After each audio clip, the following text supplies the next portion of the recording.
Yo la famille CBR10, on se retrouve pour le débrief de cette qualification du Paris Saint-Germain en quart de finale de Ligue des Champions. Ça fait tellement plaisir de enfin dire ça. Le Paris Saint-Germain est parmi les 8 meilleures équipes d'Europe. Ça faisait longtemps. Déjà avec les supporters, ça faisait depuis 2016, puisque après quand on se qualifiait en quart, c'était pendant les périodes Covid, puisqu'il y a eu 2020 avec le Final 8, il y a eu 2021, donc quand on se fait éliminer en demi-finale face à Manchester City. Là, ça y est la famille, ça y est, on est en quart de finale, on va débriefer tout ça. Alors soit cette vidéo est sortie juste après le match, ça veut dire que j'ai pas eu de problème au montage, etc. Ou soit vous l'avez eu demain midi, donc mercredi midi. J'espère que la vidéo sortira le plus vite possible. En tout cas, si elle sort un peu plus tard, excusez-moi et mettez un maximum de pouces bleus pour me soutenir. Abonnez-vous bien entendu. En ce moment, vous êtes trop chaud sur les abonnements, sur les commentaires, sur les likes, donc ça régale. Et on est parti pour ce débrief, la famille. Côté composition d'équipe, côté Real Sociedad, c'était complètement du classique, avec un milieu de terrain qui faisait plutôt peur sur le papier pour certains, Mendes, Zubimendi. Bon, ça fait pas forcément peur. Il y avait le retour d'Oyarzabal devant. Côté Paris Saint-Germain, il y avait pas mal, on va dire, de surprises entre guillemets. Déjà le retour de Nuno Mendes derrière avec l'absence de Marquinhos, donc Lucas Hernandez était dans l'axe. Lucas Hernandez, on va en parler, match de patron, tout comme Beraldo à côté de lui. Donc Hakimi, au milieu tu avais du Vitinha, Ugarte remplaçant et donc Fabian Ruiz titulaire aux côtés de Zaïre Emery. Et devant, alors sur le papier c'était du classique avec Mbappé, Dembélé, Barcola. Alors on se disait ok, mais en fait quand le match a commencé, Barcola jouait à droite, donc pour la première fois de la saison, même si l'année dernière à Lyon il jouait déjà à ce poste-là. Mbappé était côté gauche et Dembélé jouait en faux neuf, en électron libre. Alors ça c'était avec le ballon, et sans le ballon, Dembélé jouait, comme je vous l'ai dit sur Twitter, demi-espace gauche. Et Mbappé était seul devant, donc ça se transformait en 4-5-1, on va dire qu'on n'avait pas le ballon. Et quand on avait le ballon, c'était une sorte de, je sais pas, 4-4 de losange ou 4-3-3 faux neuf plutôt. Où il y avait 3 défenseurs aussi, donc c'était vraiment une composition très hybride, mais en tout cas il y avait énormément de monde au milieu de terrain. Et c'est vraiment un coup de génie de la part d'Enrique, parce que tu avais 5-6 joueurs au milieu de terrain qui permutaient. Dembélé, il redescendait, Zaïre Emery se projetait, Vitinha aussi. Et du coup, les défenseurs de la Real Sociedad étaient vraiment perdus. Franchement, très beau coup tactique de la part de Luis Enrique. Félicitations, monsieur. En termes de statistiques, la famille, en termes d'expected goal, le Paris Saint-Germain 1,25, la Real Sociedad 0,94. Donc on va dire qu'une victoire plutôt méritée, on va dire d'un point de vue statistique. Pour vous résumer, le Paris Saint-Germain a fait un match excellent pendant 60 minutes. Le match référence de cette saison. Un match vraiment incroyable, un début de match magnifique. Comme je l'avais dit dans ma vidéo pronostic, je vous avais dit que le début de match va être essentiel dans ce match, parce que si on se prend un but, le stade va s'enflammer. C'est un stade, la Noeta, il y a énormément d'ambiance. Là, du coup, on a marqué en début de match vers la 20e minute avec Kylian Mbappé qui a mis son doublé ce soir. Il y en avait certains qui le voulaient peut-être remplaçant, mais ce soir, il a répondu présent. Mais en tout cas, ça a vite calmé les ardeurs, et donc ce qui nous permet d'avoir mérité cette victoire. Pendant 60 minutes, on a été vraiment au-dessus. La Real Sociedad a fait une bonne fin de match parce que nous, on a vraiment calmé, et notamment avec les remplacements. Lorsque Lucas Hernandez est sorti de la défense centrale pour aller côté gauche et remplacer Nuno Mendes, là, ça a été plus compliqué pour nous. Ça manquait un petit peu d'expérience, j'ai trouvé, en défense centrale. Je crois que c'est Habib Beye qui disait ça d'ailleurs lors du match sur Canal+.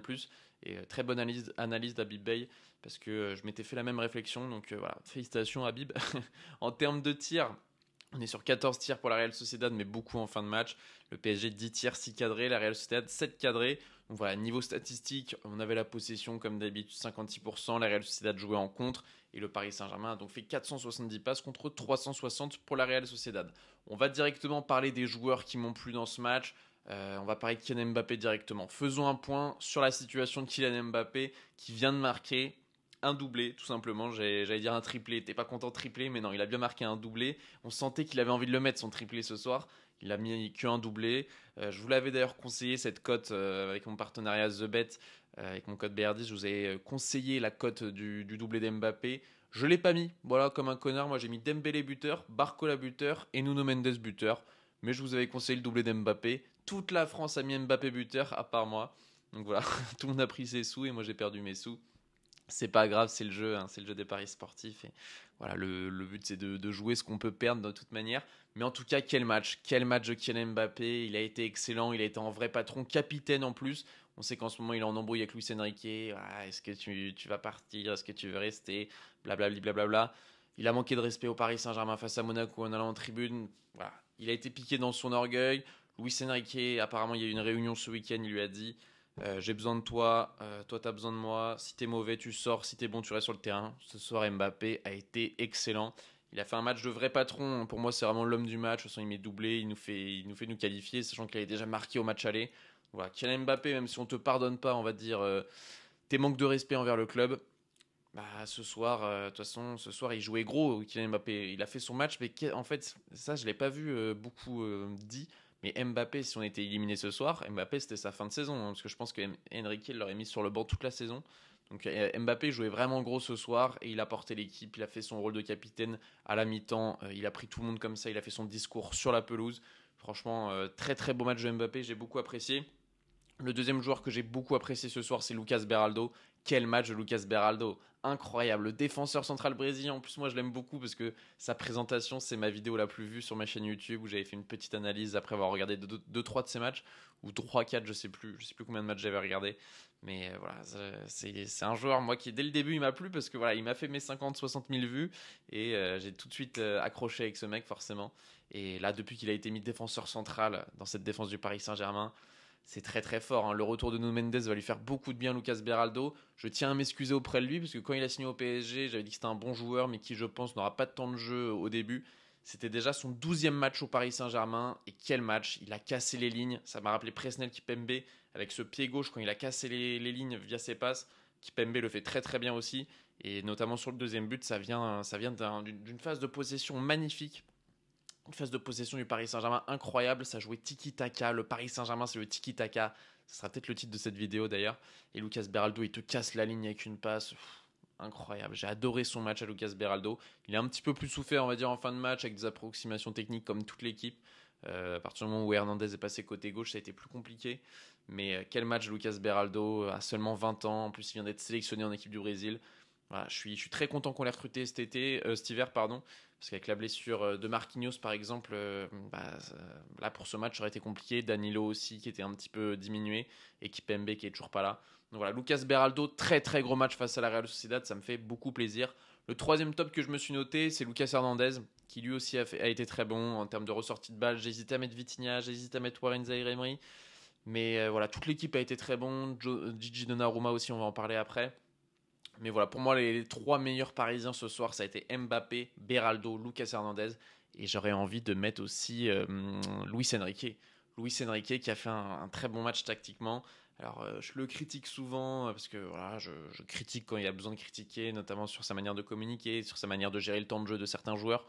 Mais là, ce soir, masterclass tactique de Luis Enrique avec ce Dembélé faux neuf. On va en parler d'ailleurs dans les flops directement, Ousmane Dembélé. Mais en tout cas, l'animation tactique a été très très bien et notamment au contre-pressing. Le Paris Saint-Germain au pressing et au contre-pressing a été énormissime. Et techniquement, en termes de ressortie de balle, c'était du très très haut niveau. Donc voilà, bravo Luis Enrique, il a bien managé cette équipe et il mérite que je lui tire mon chapeau pour ce match.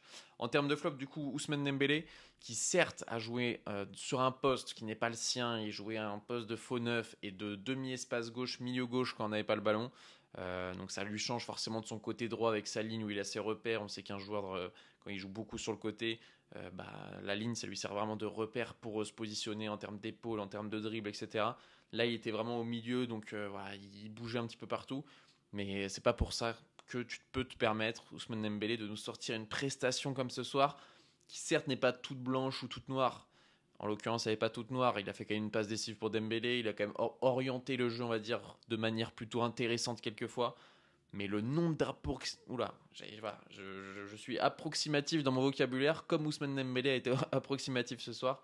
Le nombre d'approximations techniques d'Ousmane Dembélé ce soir, c'était niveau district. C'était niveau district. Ousmane Dembélé, vous savez, moi je le kiffe. De toute façon, je l'avais mis buteur ce soir. Voilà, c'est un joueur que j'aime beaucoup. Mais il a raté des passes à 3, 4, 5 mètres. Franchement, ça faisait peur. C'était du terrorisme Dembélé ce soir. Bon, après, il a quand même fait sa passe D. Il a quand même fait des belles choses, comme je vous le disais. Des fois, il était côté gauche, il changeait le jeu côté droit. Mais pour un Ousmane Dembélé qui a le numéro 10 au Paris Saint-Germain, c'est pas son meilleur match. Je pense même que c'était le pire match d'Ousmane Dembélé au PSG. Donc voilà, je suis obligé de le mettre dans les flops. Le deuxième flop, c'est Achraf Hakimi, qui, je sais pas comment on peut lui trouver un surnom, mais Achraf Hakimi en ce moment, c'est j'ai le ballon. Kylian, t'es où? Kylian? Non mais attends, Kylian, même si Kylian est hors jeu, Mbappé t'es hors jeu. Ah non, je te fais la passe, Kylian, viens, est-ce que tu peux m'emmener au Real Madrid dans ta valise? Non, c'est trop. Hakimi, les gars, je rigole, hein, c'est un joueur que j'aime beaucoup, mais ce soir, le nombre de fois où il a joué sur Hakimi, alors que Warren ou Barcola en première mi-temps, Barcola qui est sorti à la mi-temps, mais Barcola a fait un nombre d'appels où il n'a pas été servi par Hakimi. Franchement, j'ai trouvé ça surprenant, on va dire. Mais bref. Et en plus, il prend un carton jaune très bête. J'allais dire assez bête, mais très très bête. Le carton jaune que prend Achraf Hakimi à 110 mètres de ses buts. C'est-à-dire qu'il y a le but du Paris Saint-Germain. Il était à l'autre but, hein. Au poteau de corner. Il a réussi à se prendre un carton jaune. Donc c'est con parce qu'il va rater le quart de finale aller du Paris Saint-Germain. Puisque oui, nous sommes en quart de finale. Hein. Ça fait toujours plaisir de le répéter. Donc voilà, Hakimi en flop. Et sinon, le dernier flop, c'est j'ai mis un joueur de la Real Sociedad, Robin Le Normand. Le match catastrophique, hein. Franchement, il m'a fait rire plus d'une fois ce soir. Oh, le nombre de passes ratées de Robin Le Normand, le nombre de duels perdus, notamment sur l'action où Barcola centre en retrait pour Mbappé. Je crois qu'il a 4 mètres d'avance sur Barcola, mais tu sais pas pourquoi. Il y va pas, il sort pas, et du coup Barcola accélère et il récupère le ballon. Mais voilà, le match de Robin Lenormand a montré dans aucune école de football. Oh, le match était catastrophique. Franchement, il m'a bien fait rire. Je vous jure, dès le début de match, là, surtout en première mi-temps, parce qu'en deuxième mi-temps, surtout à partir de la 60e, 70e, il était un petit peu mieux comme toute l'équipe de la Real Sociedad.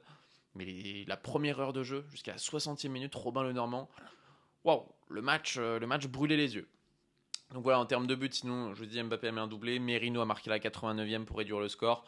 Mais bon, il fallait qu'il marque 3 buts de plus pour se qualifier, donc franchement, il n'y avait aucun risque. Donc voilà, la famille, dites-moi ce que vous avez pensé de ce match. Moi, il y a un truc aussi que j'ai envie de parler, mais après, c'est pas pour remuer la merde ou quoi. Mais voilà, Marquinhos n'était pas là ce soir. Marquinhos, notre capitaine. On sait que beaucoup disent que Marquinhos, c'est caca culotte, etc. Est-ce que avec Marquinhos ce soir, on aurait fait un aussi bon match? Je sais pas, je vous pose la question. Je vous pose la question, je me pose moi-même la question, j'ai pas forcément de réponse. Mais voilà, les absents ont souvent tort, comme on dit.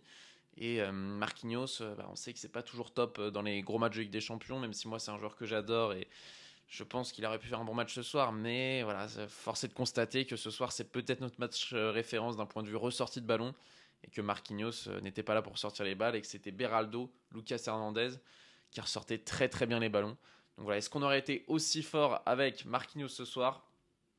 Je sais pas. Je me pose la question. N'hésitez pas à me donner votre avis dans les commentaires si vous êtes encore là. Parce que là, on est à 12-13 minutes de vidéo. Donc voilà, si vous êtes encore là jusqu'au bout, dites-moi si vous pensez qu'avec Marquinhos, on aurait fait un aussi bon match. Dites-moi ce que vous avez pensé de ce match. Moi, je mettrais une note de 16 sur 20. 16 sur 20 pour la qualif. On a été très très bon pendant 60 minutes. Mais si on avait été aussi bon pendant 90 minutes plutôt que 60, j'aurais mis un 18 ou un 19 sur 20. Donc voilà, là je mets 7 sur 20. Dites-moi ce que vous en pensez dans les commentaires, la famille. Bien entendu, explosez-moi les boutons like, explosez-moi les boutons commentaires, explosez-moi les boutons s'abonner. Venez me suivre sur les réseaux sociaux. On est en quart de finale de Ligue des Champions, c'est magnifique. Allez, le Paris Saint-Germain. Ce club d'habitude me rend malheureux, mais ce soir, ce club me rend heureux. Et voilà, je vais vous monter cette vidéo. J'essaye de vous la sortir la plus rapidement possible.